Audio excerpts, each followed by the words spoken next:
Bon, vous savez que quand je suis dans mon setup, quand je suis au bureau, c'est que mon cerveau il chauffe. Vous m'avez beaucoup demandé la vidéo sur ma stratégie de sortie par rapport à ce cycle-là. Je vais vous la détailler et essayer de vous donner un maximum d'astuces. Et on va pas se mentir, soyons honnêtes. Si on va aujourd'hui sur les réseaux, il y a beaucoup de ressentis. Ouais, mais je pense que le BTC va faire ça, mais le TH va atteindre ça. Là, vraiment, mon analyse, on n'est pas là pour se baser sur quoi que ce soit. On n'est pas là pour se baser sur du ressenti, mais sur des faits concrets. Moi, mon but, c'est de vous expliquer au final ma méthodologie en 3 volets pour savoir quand est-ce qu'il faut sortir des crypto-monnaies et surtout c'est comme ça au final que tu vas gagner de l'argent. J'ai pas mal de choses à vous montrer mais on va commencer par là, ce tweet de Laia du coup qui est une influenceuse crypto que j'ai trouvé super intéressant. Donc ce qu'elle explique dans le tweet c'est que le halving est à peine dans une semaine, ce qui fait que forcément il y aura un momentum de dingue et un bull run.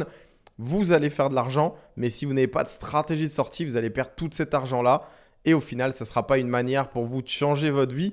Parce que oui, votre coin ne va pas aller au sommet tout le temps. Il faut savoir prendre des profits. Et ça, je trouve, c'est une superbe introduction pour cette vidéo et du coup pour savoir quand est-ce qu'il faut exit. Aussi, avant d'expliquer ma stratégie, je voulais revenir sur quelques notions qui pour moi sont super importantes à considérer. La première des choses, c'est qu'on va parler de tokenomics. Parce que oui, dans l'univers crypto, si tu connais pas un petit peu comment sont faits certains projets, que ce soit la distribution, l'offre disponible, et bah tu vas pouvoir te positionner que sur des mauvais projets. Alors que mon but et cette vidéo va te servir au final à te positionner sur des bons projets et d'en éviter des moins bons. Et pour analyser un petit peu la tokenomics de chaque coin ou chaque token dans lequel vous avez investi, voilà un site qui va vraiment vous aider qui s'appelle chainbroker.io. Donc voilà, c'est pas un partenariat ou quoi que ce soit. Estimons qu'ici, j'ai envie de chercher par exemple le projet Ondo. Je vais cliquer dessus et vous allez voir qu'il y a plein de data par rapport à ce projet-là. Déjà, il y a un score que l'équipe de Chainbroker donne, donc 7,84. Vous avez également le prix, donc l'évolution du prix un petit peu comme ce qu'on peut retrouver sur TradingView. Là, par exemple, le Ondo, il me semble qu'il se négocie à peu près à 82 centimes. Vous avez le prix de la publique, donc quand ça a été listé, vous avez le prix de la private. Donc à combien les gens ont investi dessus, jusqu'à la TH, combien de pourcents il manque et surtout depuis le all-time low, donc le plus bas de ce token, combien on était. Mais ce qui va nous intéresser, c'est surtout ici. Donc les séries A en 2022, donc la première levée de fonds, qui était derrière, la deuxième levée de fonds et la troisième levée de fonds. Et ensuite, si vous descendez plus bas, vous allez voir comment les tokens vont être dilués dans l'offre. Donc ça, c'est super important à considérer. Comme ça, vous allez pouvoir voir combien les gens ont acheté, combien de temps leurs tokens sont verrouillés. Et ça, je trouve, c'est un merveilleux site pour au final analyser la tokenomics de chaque projet crypto. Maintenant qu'on a parlé de la tokenomics, j'ai envie de parler aussi de capitalisation boursière. Parce que oui, CMC, CoinMarketCap, c'est le site le plus connu. Mais je voulais vraiment vous rappeler ces deux formules. Je sais qu'on n'est pas à l'école, mais pour moi, c'est important de vous les faire comprendre. La capitalisation boursière aujourd'hui, ce que vous voyez ici, par exemple, sur Bitcoin à 1,2 milliard de dollars, ça va être du coup la capitalisation boursière. C'est égal au prix actuel de Bitcoin fois l'offre qui circule. Donc, c'est-à-dire plus de 19 millions de Bitcoin. La capitalisation boursière entièrement diluée, ça, c'est égal au prix fois l'offre totale. Et je vais vous donner un exemple ici par rapport à Shiba Inu. Si vous regardez Shiba, c'est le 12e projet en termes de capitalisation, du coup sur CMC. Et là, vous regardez l'offre en circulation, c'est 589 milliards si je ne me trompe pas. Et l'offre totale, c'est 589. Et bien là, vous remarquez une chose, c'est que le fondateur de Shiba Inu, il a choisi la taille de l'offre. Et aujourd'hui, il a choisi la taille la plus grosse offre possible. Et ce projet est quand même 12e sur CMC. Donc là, quand vous regardez l'offre qui est limite illimitée, eh ben, vous vous posez quand même des questions par rapport au projet. Et ça, c'est toujours intéressant à rappeler et à regarder lorsque vous investissez sur certains tokens. Maintenant qu'on a parlé de tokenomics, de capitalisation boursière, du coup là on va parler d'une troisième notion qui est la liquidité sur le marché. Aujourd'hui, il n'y a personne qui peut acheter ou vendre vos tokens et ce que vous devez regarder, c'est surtout la liquidité qui est présente sur un token. Pour l'exemple, j'ai pris Filecoin. J'aurais pu prendre une micro cap, une small cap, une mid cap, peu importe. C'est juste pour vous donner de l'exemple. Vous voyez sur Filecoin, il est listé sur ces exchanges là. On a du Binance, on a du OKX, on a du HTX, Gate.io, Bybit, etc. Et là, vous regardez le volume qui s'est fait dans les dernières 24 heures. Et parfois, si vous investissez par exemple sur des micro-caps, vous allez voir que la liquidité disponible est très très faible. Pourquoi? Parce que déjà, c'est listé sur très peu d'exchanges et de deux, au final, il y a très peu de liquidité, ce qui fait que quand toi, tu vas vendre, tu vas voir un slippage beaucoup plus haut, c'est-à-dire des frais beaucoup plus hauts et peut-être que certaines fois, tu ne pourras pas vendre tout ou même que tu vas vendre et ça va directement avoir un impact sur le graphique, c'est-à-dire provoquer une baisse de 5-10%. Donc, observez toujours la liquidité d'un projet, c'est très important. Bon, je pense qu'à ce stade de la vidéo, déjà, tu as appris beaucoup de choses. En tout cas, n'hésite pas à liker la vidéo. Ça me poussera et ça me motivera à faire beaucoup plus de contenu. Maintenant, parlons un petit peu de cette stratégie de sortie. Quand est-ce que finalement, tu exites tes cryptos et tu dis que ça y est? Et ce que je vais vous partager, ça reste mon avis. Ça n'engage que moi. Pour vous donner un contexte, pour ceux qui ne me connaissent pas, je suis crypto-investisseur depuis 2019. C'est mon deuxième cycle et sur les 2 cycles, j'ai fait beaucoup d'argent par rapport à mes choix, mes connaissances, mes stratégies. Donc là, je te partage une stratégie que j'ai. Tu n'es pas obligé de la prendre à 100%, mais prends ce qui t'intéresse et laisse de côté ce qui ne t'intéresse pas. Avant de parler des 3 types de stratégies possibles lorsque tu exites des cryptos, au final, c'est aussi une question de mentalité. La première chose sur laquelle j'ai envie de mettre l'accent, c'est que vous devez prendre des profits absolument. Vous devez take profit à certains moments et vous barrer du marché. Parce que comme vous l'avez vu sur ce tweet-là, le coin ne va pas faire 100x après 100x après 100x. Les arbres ne montent pas éternellement. Donc à certains moments, il faut savoir cash out. Et si tu ne sais pas cash out, il faut dire une chose, que c'est que ton argent va baisser, tes bénéfices vont baisser. Et pour moi, prendre des profits et savoir les réinvestir à d'autres niveaux, par exemple, moi, je vais beaucoup investir dans d'autres placements ou dans de l'immobilier dans différents pays, etc. C'est la partie la plus agréable. Donc cette partie-là, tu dois te la donner finalement. Tu dois avoir cette dopamine de t'avoir dit « Ah, j'ai fait le bon investissement, j'ai misé sur la bonne chose et aujourd'hui, je suis capable d'avoir changé un petit peu ma vie. » Que ça soit rembourser un crédit bancaire, que ça soit investir dans de l'immobilier, que ça soit faire un collatéral pour investir par exemple sur une terre, peu importe ce que c'est, vous devez aborder cette partie la plus agréable en crypto. La deuxième chose, et là je vais prendre l'exemple d'XRP pour vous montrer un petit peu ça, ne soyez pas amoureux de vos tokens. Récemment, j'avais fait un réel sur Instagram. D'ailleurs, si tu ne me suis pas sur Instagram, n'hésite pas à le faire. Vous êtes là pour pas être amoureux de vos tokens, ce n'est pas vos femmes ou quoi que ce soit. Vous êtes là pour faire de l'argent. Rappelez-vous ça, les gars. Vous n'êtes pas là pour tout simplement regarder les choses se faire et ne pas tirer vos profits. Je vais donner l'exemple d'XRP. Il a été listé ici en 2018 sur Binance. Donc, c'est un projet qui date minimum de 6-7 ans. Vous l'avez vu, au listing, forcément, on a le pump traditionnel. Et ici, cette fois-ci, on a eu une explosion sur le cycle de 2021. Vous le voyez, les volumes sont ascendants. On a eu un pic à peu près à 1,93. Sur ce cycle-là, les gens ont attendu que ça explose. Ici, Ripple a gagné son procès contre la SEC. Ça a baissé. Pour moi, Ripple a un potentiel, mais le potentiel qu'il va avoir, c'est surtout maximum, je pense, 1 x 2, c'est-à-dire aller rechercher cette zone de liquidité. Le problème avec Ripple, c'est qu'il est poussé par beaucoup de médias.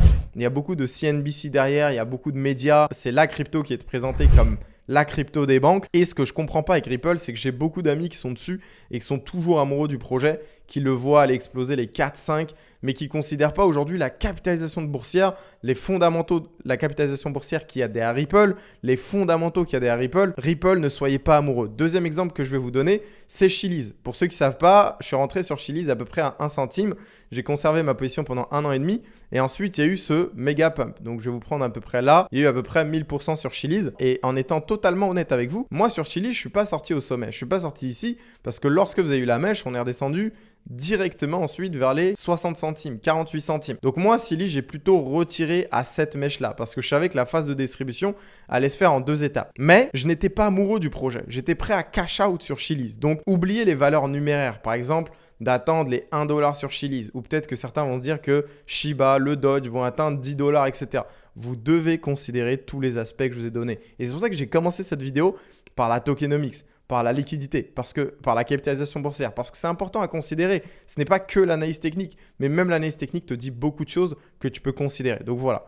Leçon à retenir, ne soyez pas amoureux de vos tokens. Sachez prendre des profits quand le moment est opportun. Autre point à considérer, je vais parler un petit peu des cycles. Et là, notamment, je vais me baser sur le halving, du coup, sur le Bitcoin, vu que ça arrive bientôt. Et là aussi, on va vivre un cycle. Donc forcément, déjà, pour moi, on est déjà à plus de la moitié du cycle haussier. Mais regardez, par exemple, ici. En 2021, on a eu une phase de baisse d'à peu près 392 jours de hausse. 658 jours de hausse ici, 646 ici. Et pour l'instant, si on prend les plus bas, pour moi, on est déjà au moins à 400 jours. Donc lui, il part du principe que c'est 93. Pour moi, on est à 400 jours. Pour moi, le cycle a commencé avant même le halving. Cette fois-ci, en tout cas, ce qui est drivé par les ETF, pour moi, on est dans un cycle totalement exclusif et différent. Lorsque vous comprenez ça et vous comparez par rapport aux périodes précédentes, là, si par exemple, on est à 400 jours et les 2 précédents cycles ont duré 650 chacun, vous imaginez bien qu'il reste à peu près 200-250 jours peut-être de hausse. À peu près, on va arriver, il me semble, à mi-2025, voire fin 2025. Et à ce moment-là, va falloir cash out. Va falloir te dire éternellement, le prix va monter, on va faire que des ups, etc. À certains moments, il faut savoir retirer. Et l'autre leçon que j'ai envie de vous donner, c'est quand vous avez des objectifs sur le graphique, par exemple ici, ne vous focalisez pas sur des objectifs numéraires. Basez-vous sur de l'historique. Basez-vous sur du temps. Basez-vous sur du pourcentage. Mais n'attendez pas, par exemple, le Bitcoin, certains vont peut-être l'attendre à 150 000 $ et peut-être qu'il n'atteindra jamais 150 000 $ parce que ça, c'est une valeur numéraire. Pareil, quand tu es dans ton portefeuille crypto, tu te dis quoi? Tu te dis, ouais, mais j'attends d'être à 200 000 euros de profit. Mais peut-être que tu ne seras jamais à 200 000 euros de profit. Et parce que tu auras attendu ce chiffre rond, eh ben, ton portefeuille va redescendre à 80 000. Et je sais que certains vont se reconnaître dans cette situation parce que j'ai des amis qui ont été comme ça. Certains de mes amis, je leur ai dit d'investir sur Chiliz, ils sont rentrés dedans. Et là, ils sont toujours dans Chiliz. Et depuis le sommet, ils ont fait 85%. Alors que là, dans ces grosses impulsions haussières et là où il y a eu du volume, donc là, c'est là où ça devient intéressant, ils étaient peut-être à aller facile à un x8, x10. Et pourtant, ils n'ont pas retiré. Donc ça, c'est super important, les gars. Maintenant, venons-en à ma première stratégie de sortie. Je vais vous en donner 3 et c'est à vous de choisir laquelle vous correspond le plus. Pour vous illustrer un petit peu ce que je vais vous dire, je vais me baser sur Solana. Donc Solana, vous avez la première stratégie qui pour moi est le fait de vendre par palier. Donc par exemple, vous avez vu, là, on a eu le gros bear market. Là, on commence à avoir un bull. Là, on a touché un plus bas sur 2023. Et sûrement que ce plus bas ne va pas être revisité. Donc dites-vous une chose, j'ai tiré mes niveaux de Fibonacci du plus haut au plus bas, de cette année en tout cas. Vous avez le niveau des 38,2 qui a été franchi, donc à partir du moment où ce niveau a été franchi, forcément on va aller dans la zone de rechargement. La zone de rechargement entre 61,8 et 78,6, et là vous le voyez, le prix a parfaitement réagi dessus, vu qu'on est venu chercher les 209, et là on est à peine aux 172.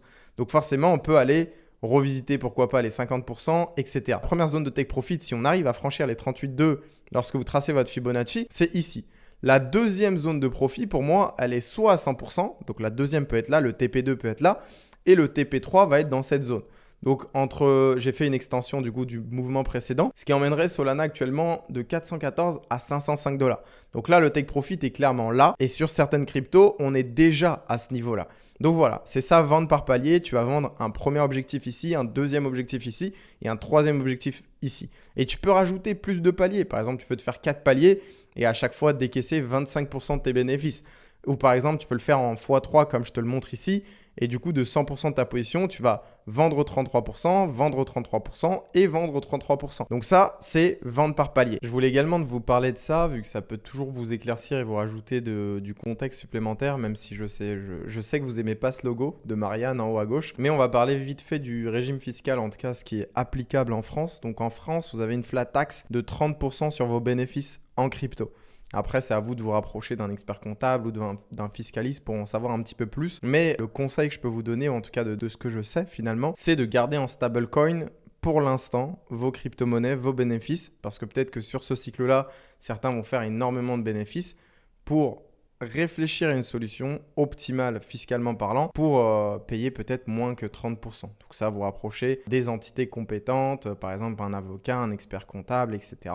ou quelqu'un qui est spécialisé dans l'univers des cryptos. Maintenant, j'en arrive à la deuxième stratégie. Donc la première, c'était vendre par palier.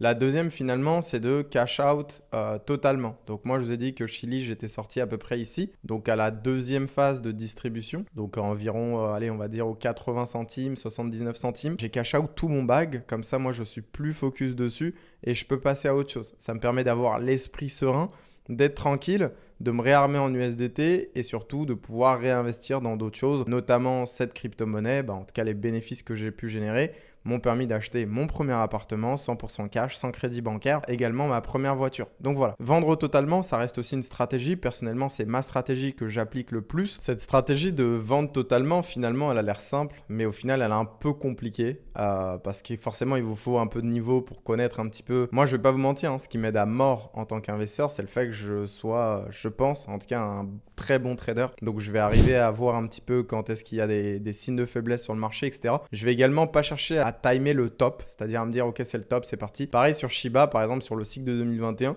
j'avais mis à peu près 10 000 $ ici, j'étais sorti à 150 000, à peu près je pense à cette deuxième bougie. C'était du coup encore une fois cette stratégie. La troisième stratégie, c'est celle de faire de l'arbitrage. Donc là par exemple, je vais regarder le ratio Ethereum Bitcoin. Comme vous pouvez voir, Ethereum prend cher par rapport à Bitcoin ces derniers mois, donc au profit de l'explosion de Bitcoin. Pareil, l'Ethereum dominance baisse, la Bitcoin dominance augmente. Là, vous le voyez, en tout cas sur ce support, on a du mal à franchir par le bas. Donc on y est depuis, facile, si on compte depuis cette année, depuis octobre, c'est-à-dire depuis 6 mois. Lorsqu'on va avoir des retournements ici, je vais vous le mettre en droite, ça va être beaucoup plus simple. C'est-à-dire par exemple du W comme ici ou du W comme ici, vous allez savoir que Ethereum prend de la valeur. Donc qu'est-ce que ça signifie? Là, je peux faire de l'arbitrage, c'est-à-dire que je peux vendre mes bitcoins, garder de l'Ethereum parce que Ethereum sera plus puissant, Bitcoin aura moins d'upside qu'Ethereum. Et là, je peux chercher des très belles choses. Déjà, si on revient au sommet, on peut chercher minimum 72%. Et je sais qu'Ethereum va faire beaucoup plus de performance.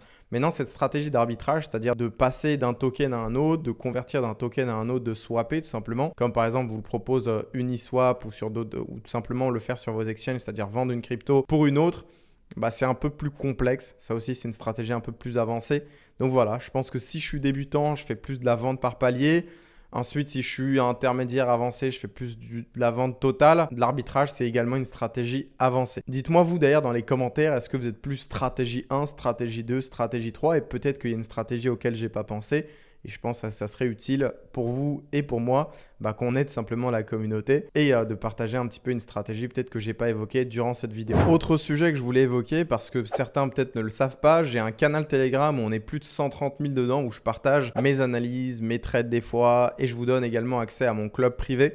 Donc là, vous le voyez, j'ai fait un challenge où je suis passé de 1000 à 10 000 euros et je l'ai validé. Donc j'en ai profité pour faire gagner tous ces gains à 10 abonnés qui étaient dans le canal. Et là, vous voyez, il y a beaucoup de témoignages, beaucoup de success stories de personnes qui me suivent. De temps en temps, je vous partage un petit peu des success stories. Je vous partage également les bilans. Vous avez également mon compte de trading pour ceux qui veulent voir un petit peu day to day ce que ça donne. Et là, vous avez mon groupe privé, donc Crypto Elite, où on est plus de 23 800 personnes. C'est la plus grosse communauté aujourd'hui en crypto trading francophone. Et pour y avoir accès, vous devez également passer par ce canal. Donc voilà, je vous mets le lien dans la bio pour ceux qui veulent me rejoindre. Ceux qui veulent savoir et du coup trader à mes côtés le Bitcoin, c'est devenu un petit peu mon petit, mais bon, en tout cas, on se met bien. On se met bien sur le Bitcoin et voilà, je vais peut-être parler aussi de quand est-ce que je vais exit sur mon canal. Je trouve que c'est un lieu de conversation plus spontané où je peux écrire plus facilement. Où vous pouvez un petit peu voir un petit peu ma daily life en tant que trader, en tant qu'investisseur et voilà, que du kiff. On se rejoint de l'autre côté les gars. En tout cas, j'espère que vous avez kiffé cette vidéo. Je vous souhaite le meilleur, plein de succès, plein de réussite et on se retrouve tout simplement à la fin du bull run avec beaucoup de profits. Maintenant que vous savez comment retirer vos profits.